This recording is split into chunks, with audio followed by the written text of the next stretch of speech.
of a 1994 Ford F-150.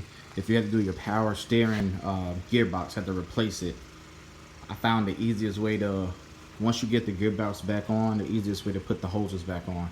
So when I did this, I was trying to do everything from the front. So this is the 4.9 liter inline six. So those down there, I don't know if you can see them.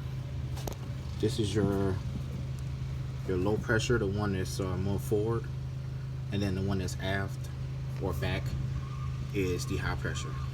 And so here's the high pressure one, it goes down. Then it's that one right there, and then the low pressure comes from this one, and it goes all the way down underneath the car right there, and then it comes back up,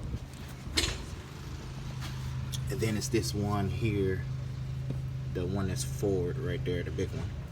So I was trying to do it from right here in the engine bay, and it wasn't working. I couldn't get the flare nut fittings back on, so I tried something different. So if you take the tire off and go from underneath the car, so this is the two-wheel drive, so no four-wheel drive here, but if you go from underneath the car here and you pull back your mud guard, so I got my flashlight up here, but if you pull it back, you got access to these two. So this is the low pressure one I was talking about, and this is the high pressure one.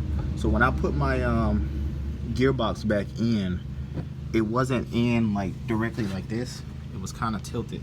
So when I would try to put the fittings in, I would put them in straight up and down, they wouldn't go. And so I was having this problem for like 3 days, and so I decided to take the tire off, and I saw that the gearbox was more this way. And then I decided, okay, I'm gonna come underneath the driver's side tire well and turn them at an angle, and I was able to tighten them up. And it took me all of 5 minutes to tighten them up, whereas I've been doing this for like 3 days now. So that's just a quick tip for you guys.